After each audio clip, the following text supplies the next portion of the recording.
memberikan sambutan. Hadirin sekalian, acara selanjutnya, acara inti yaitu ceramah agama sekaligus doa yang akan disampaikan oleh Gus Roli. Kepada Gus Roli kami persilakan. Nabi Muhammad.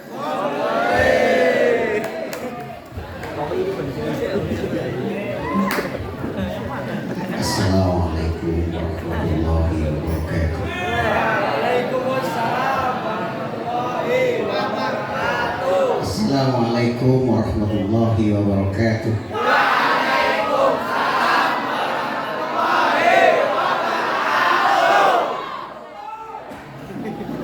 Innal hamdalillah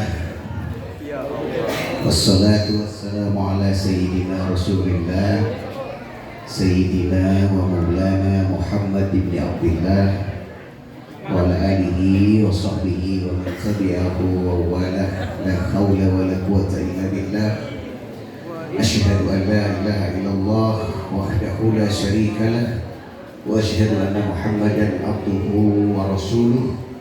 Allahumma salli ala sayyidina Muhammadin al-fatihi lima ukhlika wal khatimi lima sabaqa nasiril haqqi bil haqq wal hadi ila siratikal mustaqim wa ala alihi haqqa qadrihi wa miqdaril azim.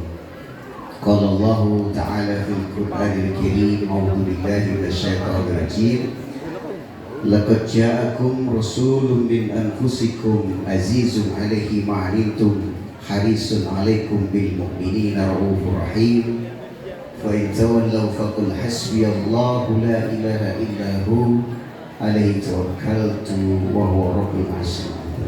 Qala ta'ala laqad kana lakum fi rasulillahi uswatun hasanah liman kana yarjullaha wal yawmal akhir wa dzakarallaha katsiran.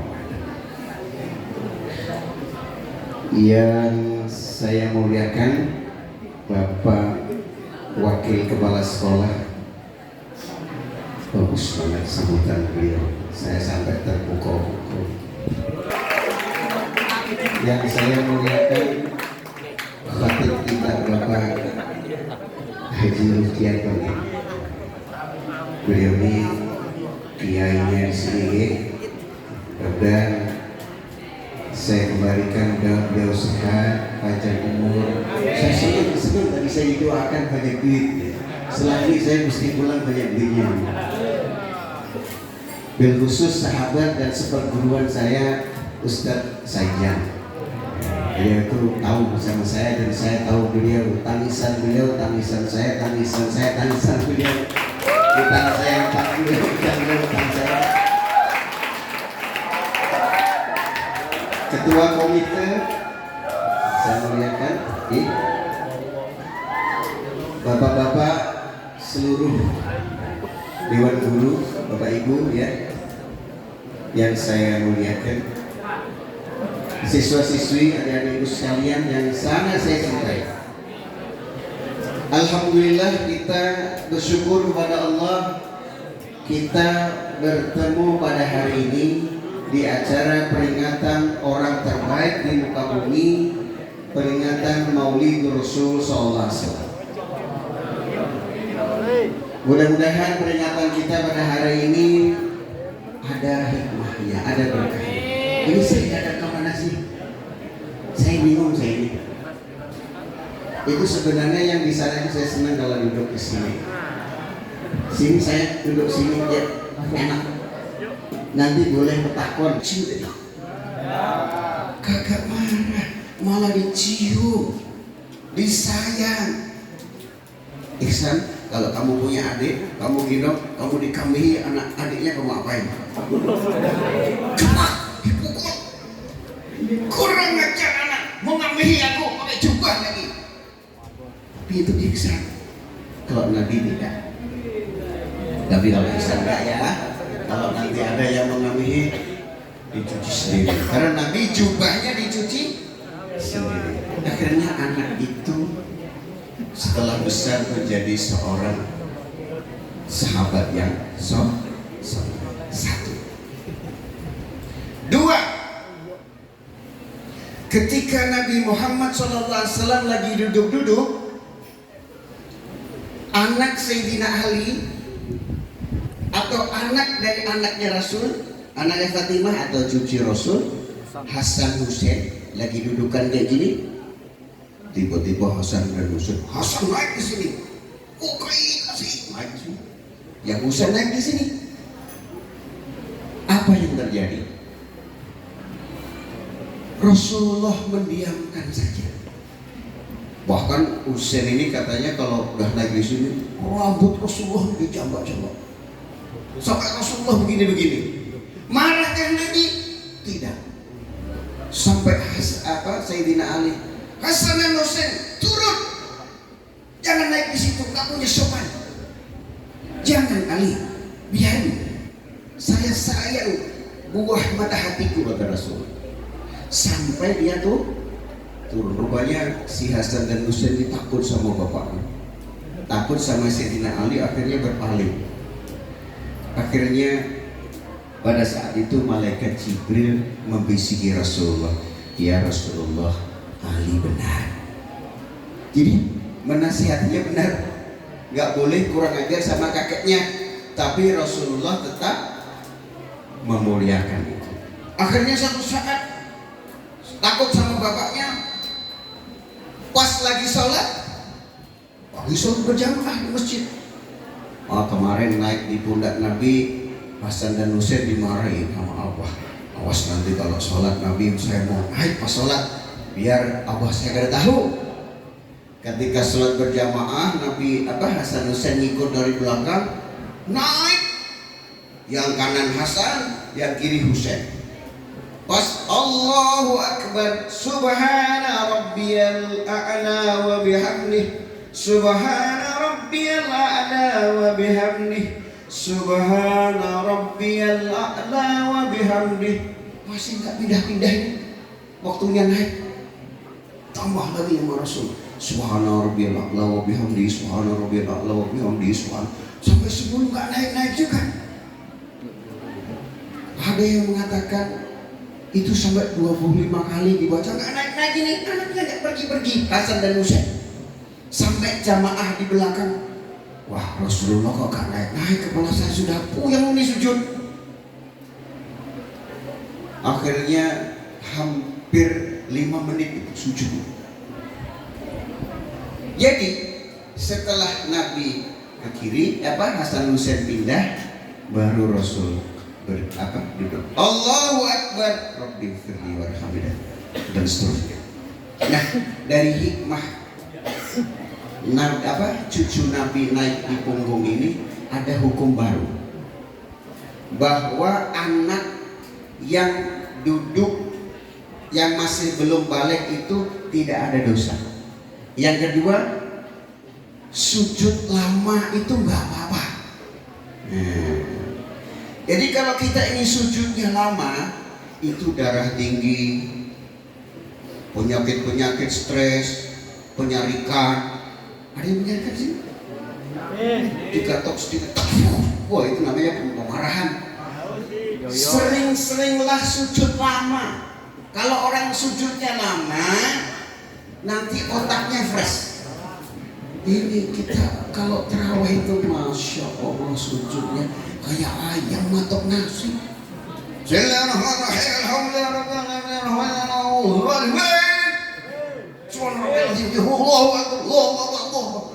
Ini bukan hanya bahaya, ini bisa stroke terawih kayak gini. Coba sujudnya lama. Subhana rabbiyal a'la wa bihamdihi, Subhana rabbiyal a'la wa bihamdihi, Subhana rabbiyal a'la wa bihamdihi, dan seterusnya. Coba deh 10 kali, 15 kali, 25 kali, itu yang penyarikan hilang tuh. Dan darah tingginya akan sembuh. Ini hikmah sujud lama. 2. Yang ketiga, masih tentang anak. Satu saat ada seorang anak yang udah pokoknya dimarahi sama bapaknya. Akhirnya Nabi anak ini ada seorang anak pada hari itu hari raya Idul Fitri. Ternyata sejak zaman Nabi, hari raya Idul Fitri itu identik dengan baju baru, celana baru, sarung baru, jubah baru, tapeh baru. Bini baru jangan, belum waktunya begini. Nah, pada saat itu ada anak-anak sedang bermain-main, asik, lagi hari raya, main-main, bajunya baru.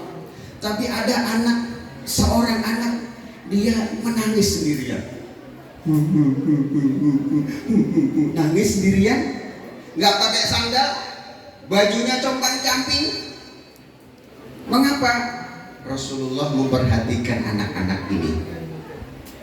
Akhirnya Rasulullah menghampiri. Nak, mengapa kamu nangis? Mengapa kamu nggak ngikuti main-main teman-temanmu itu merayakan Idul Fitri? Saya orang miskin, saya nggak punya baju, saya nggak punya sendal. Bapakmu di mana? Ibumu di mana? Saya nggak punya bapak dan ibu. Terus bapak saya meninggal karena berperang dengan Rasulullah, katanya. Hah? Bapakmu berperang, wafat bersama Rasulullah. Terus ibumu? Ibu saya kawin lagi, suaminya galak, duitnya dihabiskan, akhirnya saya diusir. Nah, si anak kecil tadi rupanya diusir pergi. Akhirnya apa kata Nabi? Hai anak, maukah kamu jadi anakku? Maukah kamu jadi anak Aisyah? Maukah kamu jadi adiknya Hasan dan Husain? Maukah kamu jadi keponakannya Sayyidina Ali? Berarti engkau Rasulullah. Mau banget. Akhirnya anak ini diajak pulang. Diberikan baju sama Rasulullah, diberikan perhiasan, diberikan sendal, dikasih makan. Udah ganteng, udah seneng, mainan lagi bersama anak-anak yang lain. Loh, kata temannya, kok bajumu bagus?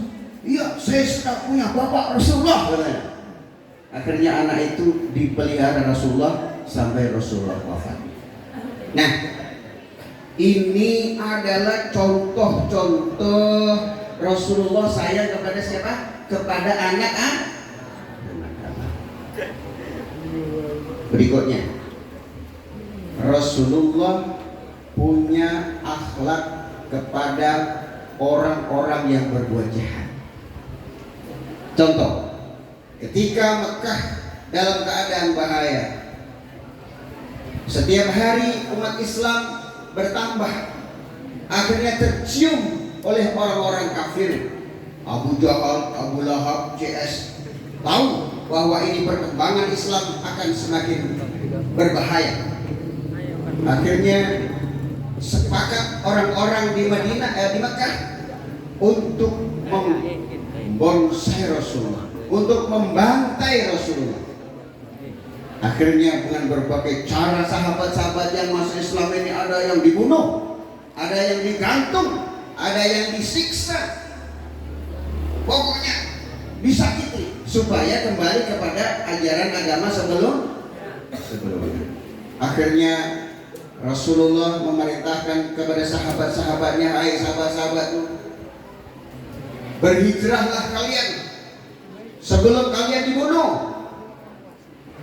Akhirnya sahabat-sahabat bilang, ya Rasulullah, kami tidak akan hijrah sebelum engkau hijrah.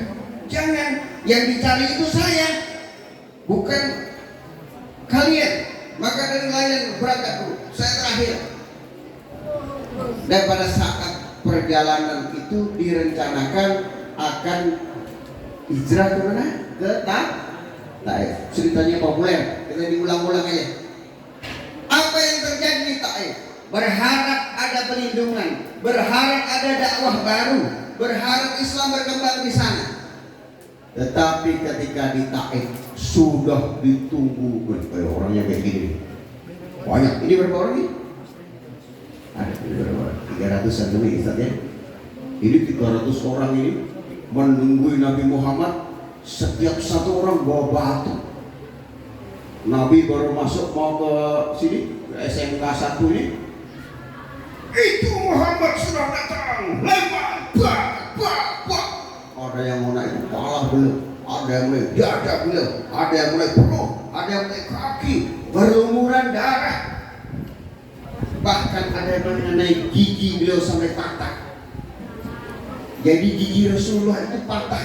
Sekarang ini tapi patahnya bagus, kayak dipangkur. Bukan patah ompong, bukan. Patahnya tambah bagus. Akhirnya Rasulullah pingsan pada saat itu. Pingsan, gak tahan dilempari batu. Ketika tengkorak itulah dibalik oleh malaikat Jibril. Muhammad, aku Jibril, tahu. Izin Muhammad. Tuh orang-orang Taif itu gimana kalau gunung Uhud itu saya angkat? Tak. Nenek. Tuhan Taif ini biar modern kabeh. Biar mati semua. Banyak rencana kan? Apa Jawa deh? Apa kata Rasulullah? Jangan Jibril, jangan. Saya ini bukan untuk menghukum mereka. Mereka marah karena nggak tahu kalau aku ini adalah Rasulullah.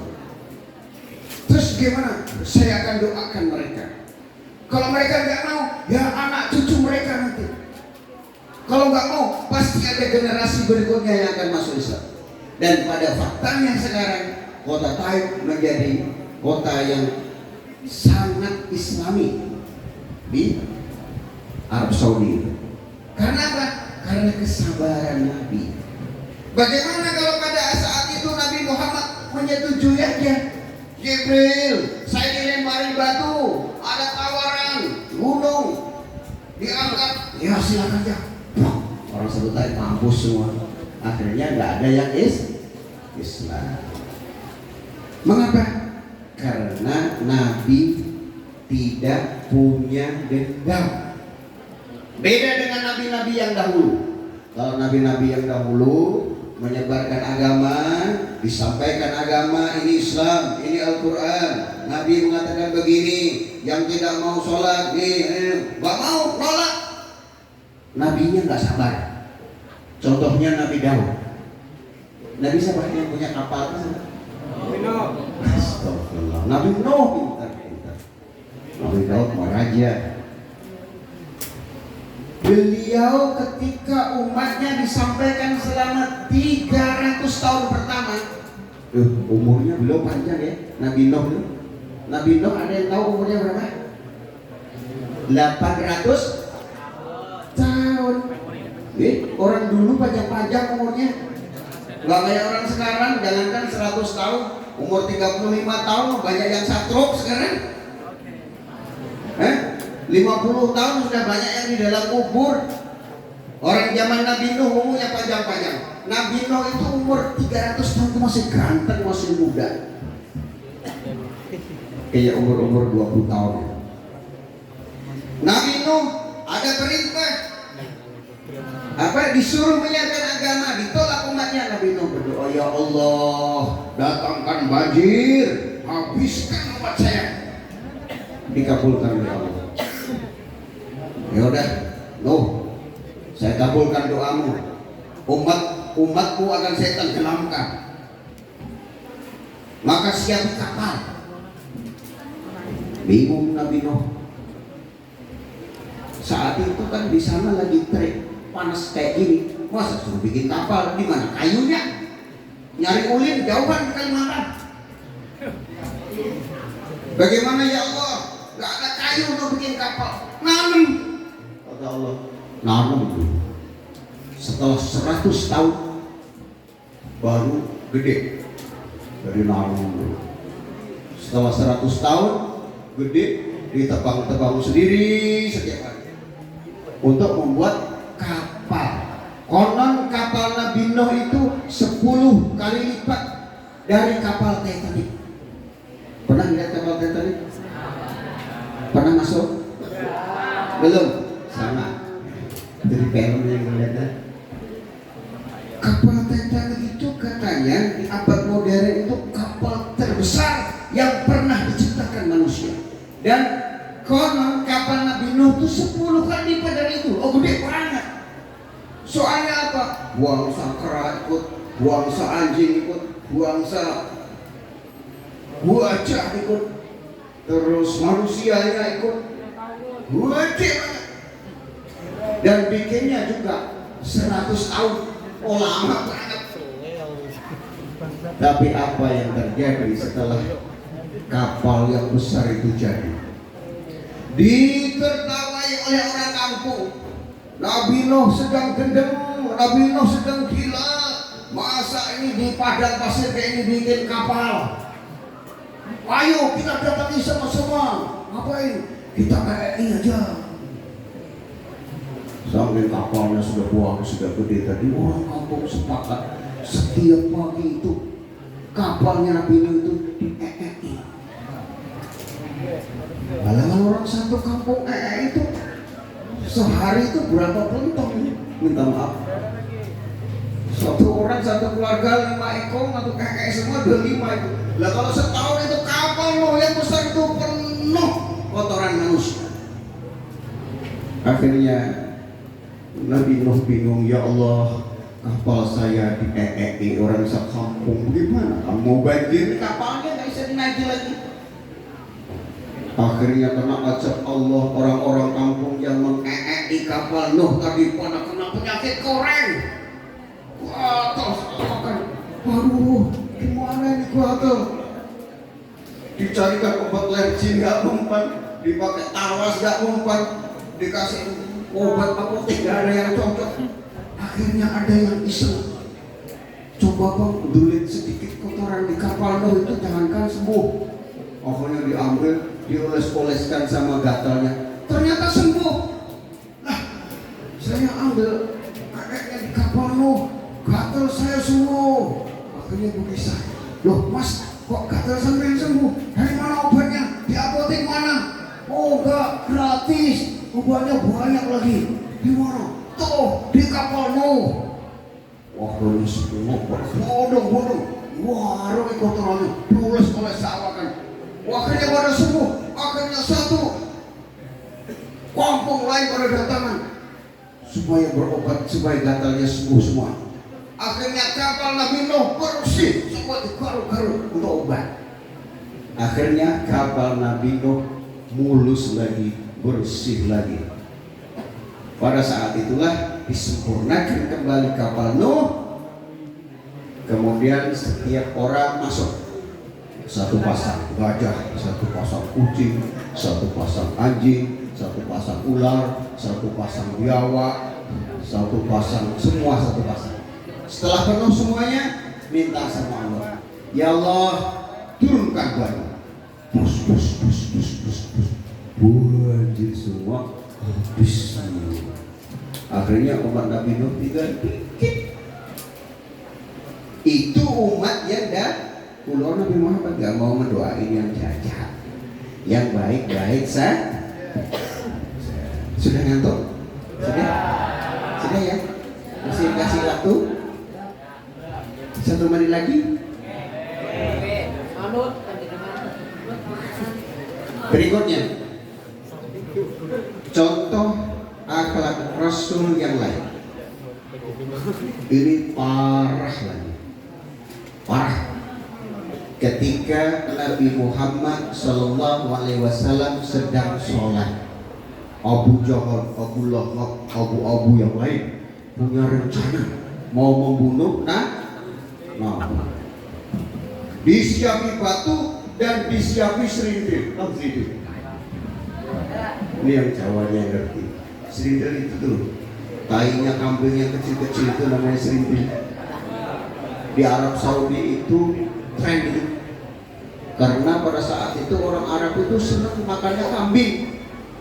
Maka orang Mekah ini mengumpulkan tai kambing yang lihat peliru, dimasukkan di ember, ditungguin Nabi pas sholat. Pas lagi sholat, Subhana Rabbiyal A'la wa bihamdi, Subhana Rabbiyal A'la wa bihamdi. Kutuku anak buah Abu Jahal ngikut. itu serendel dari atas. Bro, mana yang basah? Masya Allah. Marahkah Nabi? Ini kamu kalau ditumpahi serendel lagi sholat itu marah nggak? Ayo angkat tangan yang nggak marah. Ayo, senyum-senyum itu marah nggak? Kalau saya lagi sholat ditumpahi serendel di sini, nanti berikutnya saya pura-pura sholat, tapi di sini ada batunya. Subhana rabbiyal a'la wa bihamdihi. Mulai dah. Kepalanya masih kena. Mampus tuh, mati tuh. Kalau saya, karena bukan Nabi, wajar. Nabi tidak, adik-adikku sekalian, anakku sekalian. Nabi memaafkan. Akhirnya apa? Si tukang sebar serindil tadi masuk Islam semua kecuali Abu Jahal. Contoh terakhir, Nabi Muhammad karena diantam, dibantai, diwarang, gak mati-mati, akhirnya punya rencana yang idenya cerdas. Nabi Muhammad itu sering duduk-duduk di dekat Ka'bah. Zaman itu Ka'bah itu bisa ada tangganya, bisa naik ke atas. Ya sama sekarang juga bisa. Nah, Abu Jahal, kata sahabatnya Abu Jahal, Abu Jahal, serahkan sama saya cara membunuh Muhammad. Kecil, gampang. Gimana caranya? Gini, saya akan, kan tuh Muhammad sering tuh duduk-duduk di pinggir Ka'bah. Nah, kita tunggu saja. Kalau pagi-pagi biasanya Muhammad duduk di dekat Ka'bah, dia lagi doa. Maka saya akan naik ke atas, saya akan siapin batu. Kalau Nabi sedang sujud, saya jatuhkan batu dari atas, pasti kepala Muhammad jadi jeblok. Wah, ide yang cerdas, kata Abu Jahal. Wah, akhirnya kesepakatan. Naik batu yang gede, saya kayak kipas angin itu, tapi batu bulat. Nungguin, naik dari malam jam 3 sudah duduk-dudukan di atas Ka'bah. Ya saya Muhammad pagi-pagi kayak gini sudah duduk-duduk mau sholat ini. Mampus Muhammad hari ini kamu, mati kamu. Akhirnya dari atas batunya disiapin dulu. Muhammad datang, oh begini. Pas Nabi Muhammad sedang sujud, masih batunya dulu. Ternyata batunya tidak mengenai kepala Nabi. Pinggir saya. Nabi Muhammad nggak apa-apa. Loh, kok ada batu di samping saya jatuh? Ka'bah, di atas Ka'bah. Oh, ketangkep orangnya. Akhirnya mau dikejar oleh Nabi.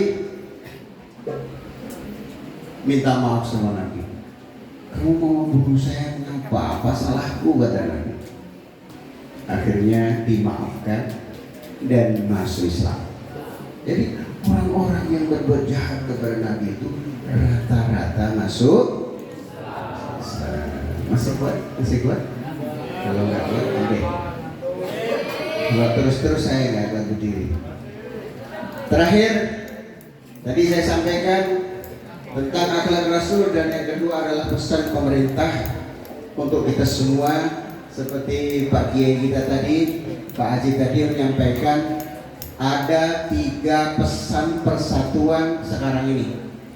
Ini musim-musim berantem, ini musim-musim kampanye, pemilihan DPRD, DPRD kota, DPRD provinsi, DPR RI, presiden, DPD. Ini banyak saling cari simpati. Ada banyak yang nyiapin duit untuk ngamplopi supaya nyocok dia. Sikut sana, sikut sini, jelekan presiden sana, jelekan presiden sini, jelekan sana, jelekan sini. Kita sekarang musim berantem. Maka dari itu saya pesankan dalam kesempatan Maulid ini, Rasulullah berpesan, kana nasu ummatan wahidah. Kita adalah umat yang satu dan bersaudara. Jangan berpecah karena partai Golkar, PDI, PKS, PAN, PKB, Gerindra, semua kita adalah saudara. Jaga tiga, persatuan antar bangsa kita. Kalau nyocok pengen Pak Prabowo cocok saja, mau nyocok Pak Ganjar Pranowo cocok saja, mau nyocok Pak Anies cocok saja. Tapi satu pesan saya, pilihan kalian nanti kalau sudah pilih, nanti maksud sama bapaknya yang belum pilih ya. Kalau bapak yang pilih, pesan saya pilih presiden yang pintar.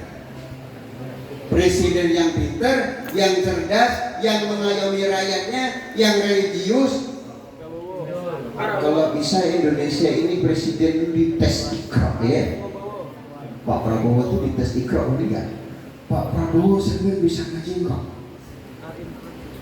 Kalau beliau ngajinya bagus, jadi presiden kita mayoritas Islam. Kalau presiden nggak bisa ngaji gimana? Pak Ganjar tes wudhunya itu di iklan ajar itu wudhunya salah. Jangan-jangan nggak bisa wudhu. Kalau wudhunya salah, masa jadi presiden nggak bisa wudhu? Pak Anies, ada lihat wudhunya? Oh saya nggak bisa dulu.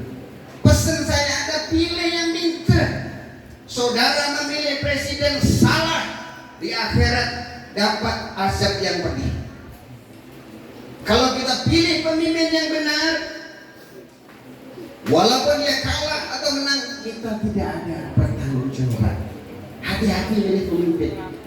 Juga leges, pilih yang pintar, pilih yang pintar. Kalau dikasih duit mau nggak? Mas, saya ini mencalon mas. Ini saya ini nggak nyokok mas, mau cuma 50 masa nyokok. Nyokok itu miliaran. Ini pilih saya, ini cuma 50.000. Upah sampai nyocok. Nanti kalau ada gambar Gus Rory dicocok ya upahnya. Boleh nggak? Ya. Boleh nggak? Sepakat? Ya. Pak Ustadz, boleh nggak Pak Ustadz? Kita dikasih duit 50 terus nyocok nggak boleh Pak Ustadz. Terus saya bertanya begini, tuh yang baik-baik tuh, kiai mencalon, ustadz mencalon, ada yang ngasih karena takut dosa. Terus hubungan maling-maling itu, bekas narkoba, punya pelacuran, punya perjudian, duitnya banyak. Cocok saya, kamu saya kasih 500-an semua. Akhirnya bubar monyet ini menang dan duduk di legislatif. Dia bikin undang-undang kan? Kalau mereka yang jahat itu karena duit menang, kemudian dia DPR dia bikin undang-undang, keputusan DPR pesantren di pelihara ini tutup. Mau apa? Oh mereka punya kekuasaan. Tapi yang dia ini ngasih juga. Nih, ini bukan namanya yang pilih saya ini kasih juga 200. Pak Kiai ini menang. Dirikan pesantren di sini, nambah guru agama di sini, dana untuk agama ditambah. Karena Kiai yang jadi. Kira-kira gimana kira-kira? Kata Gus Baha, beliau mengatakan ijtihad 200. Yang ke-200 mengatakan kalau niatnya memberi itu yang dipilih kiai menang, dan setelah menang bikin keputusan agama, bikin perda Islam, maka itu bukan nyogok tapi itu membeli kebenaran dan beliau bertanggung jawab di hadapan Allah. Jangan tertipu, hati-hati. Tapi kalau dikasih duit lihat dia ngasih siapa? Ini yang ngasih saya ini calon anggota dewan, calon monyet. Itu mah duitnya, nggak usah dicocok. Yang dicocok yang kira-kira memperhatikan umat Islam. Persatuan antar sesama agama, dari antar bangsa saudara. Islam dengan Islam, ini kita sedang diadu. Muhammadiyah saudara kita, NU saudara kita, Persis dan yang lain. saudara kita. Ingat, sekarang ada gerakan menghancurkan umat Islam dari dalam. Biasanya sini kunut nggak? Kunut? Kunut? Pakai? Ada yang nggak kunut? Ada. Nggak usah pakai kunut. Pakai. Yang pakai usolib pakai. Yang nggak pakai usolib pakai. Yang pakai kunut pakai. Yang nggak pakai kunut pakai. Mana yang sama? Dua-duanya sah. Boleh diterima. Yang nggak sah, yang nggak sholat subuh. Jaga persatuan. Ini diutamakan. Hati-hati ceramah yang jenggotnya panjang-panjang. Gelora Wahabi. Tuh, Wahabi di Arab Saudi sudah ditutup oleh Raja Salman. Dipraktekkan di Indonesia. Gerakan Wahabi di seluruh dunia menghancurkan perpecahan umat. Di tempatnya Habib Umar, di mana? Yaman. Ya. Itu pecah gara-gara gerakan itu. Maka dari Indonesia jangan beri kesempatan mereka ada di sini. Di Malaysia sudah ditutup, di Brunei ditutup, di Arab Saudi saja sudah ditutup. Maka dari itu kita jangan mengikuti yang kayak gitu. Mohon maaf ya, cikgu daripada saya kayak gitu. Maksud saya yang ceramahnya galak-galak itu. Bila, oh, Yasinan bila, oh, bila. Nyanyi, bid'ah itu jangan diikuti. Referensinya Ustadz tuh Ustadz Abdul Somad, Ustadz Adi Hidayat, Buya Yahya, yang kayak gitu aja. Habib Bahar boleh kalau dikit. Yang jelas yang kayak gitu yang kita ikuti, kita aman, kita damai. Karena apabila umat Islam terpecah, Yahudi menari-nari, Kristen tepuk tangan, orang kafir kesenangan, gerakan PKI makin kuat. Dikorok kita nanti kalau kita lemah. Maka dari itu jaga persatuan antar sesama agama. Pak Kiai, saya kalau khutbah, saya cukup melihat mimbarnya Pak Kiai. Kalau saya mimbarnya dari depan, Alhamdulillahirabbil alamin. Kalau mimbarnya mimbar Muhammadiyah, saya juga ada. Alhamdulillah. Jadi saya masuk di Muhammadiyah dan NU. Di mana saya masuk? Kita jaga utamakan persatuan. Kalau Islam bersatu menjadi oleh hari ini jangan mau ditindas ya.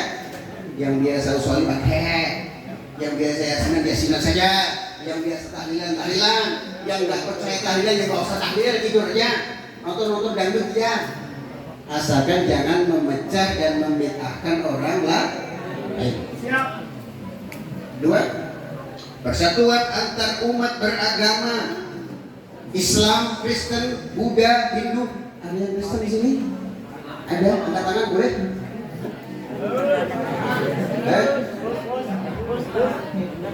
Orang Kristen itu saudara kita, orang Hindu saudara kita, saudara sebangsa dan setanah air.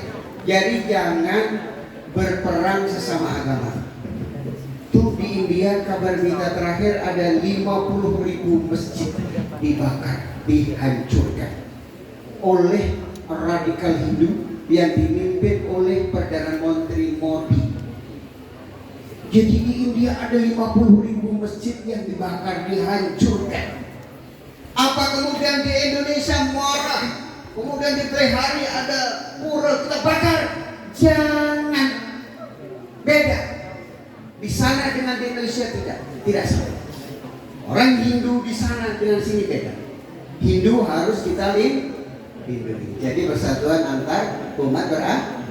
Terakhir, persatuan umat beragama dengan pemerintah. Jangan tapi menghujat Pak Jokowi lah. Jangan tapi menghujat presiden. Jangan terlalu menghujat pemerintah. Bingung nanti pemerintah. Kalau nggak suka ya sudah, nggak usah pilih gitu aja. Nggak usah terlalu mengikuti Rocky Gerung. Dipecah kita. Walaupun saya mengidola Rocky Gerung, tapi akhir-akhir ini kebablasan politiknya. Ya, cari di YouTube yang damai-damai aja. Intinya apa anakku sekalian? Jaga persatuan. Saya kira ini yang ingin saya sampaikan pada hari ini. Untuk menjaga suasana, yuk salawatan dulu ya. Dulu ya, salawat. Gitu yuk. Setelah itu kita doa lagi. Mau? Sama-sama ya. Sallallahu ala Muhammad. Sallallahu alaihi wasallam. Sallallahu ala Muhammad.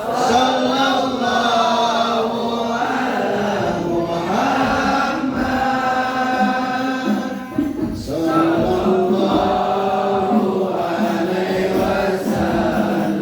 Semuanya. Sallallahu ala Muhammad. Sallallahu alaihi wasallam. Sallallahu ala Muhammad. Sallallahu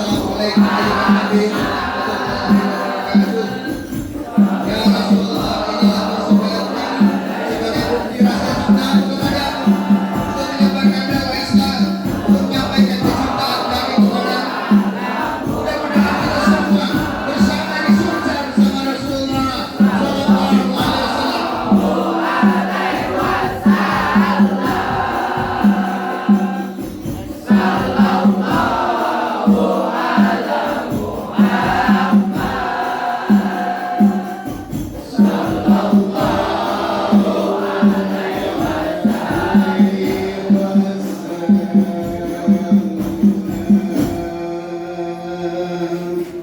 Mari kita doa bersama-sama gitu. Aminkan ya. Semuanya tundukkan kepala. Mari kita doa dengan sungguh-sungguh. Tundukkan kepala, pejamkan mata. Mulai. Bismillahirrahmanirrahim. Allahumma shalli ala sayyidina Muhammad wa ala alihi wa sahbihi ajma'in. Asyhadu an la ilaha illallah wa asyhadu anna Muhammadar Rasulullah. Allahumma shalli ala sayyidina Muhammadin al-Fatihi lima ughliqa wal khatimi lima sabaqa nasrul hakim bil haqq wa hadi ila siratal mustaqim wa ala alihi haqqa qadrihi. Ya Allah, jadikanlah yang hadir pada hari ini semuanya mendapatkan petunjuk dari-Mu. Ya Allah, semuanya yang ada di sini hari ini sebagai bukti kecintaan kami kepada-Mu. Maka kumpulkanlah kami di surga bersama Rasulullah SAW. Ya Allah, yang pada hari ini diri berhutang, mudahkan rezeki untuk bisa membayar hutang. Ya Allah, yang hari ini sedang sakit, berikanlah obat untuk kesembuhan. Ya Allah, jika yang hari ini dalam kesulitan, berikan kemudahan. Ya Allah, yang pada hari ini sedang bersedih, berikan kesenangan. Ya Allah, yang hari ini dalam kesusahan, penderitaan, berbagai masalah, hindarkan dan berikan solusinya. Ya Allah, peringatan Maulid Nabi ini, la ilaha illa anta subhanaka inni kuntu minal zalimin. Rabbana atina fid dunya hasanah wa fil akhirati hasanah wa qina adzabannar. Wa sallallahu ala sayyidina Muhammadin nabiyil ummi wa ala alihi wa sahbihi sahbihi wasallam. Subhana rabbika rabbil izzati amma yasifun. Wassalamun alal mursalin walhamdulillahi rabbil alamin. Hadirin sekalian, mohon maaf apabila ada kata-kata yang kurang berkenan. Assalamualaikum warahmatullahi wabarakatuh.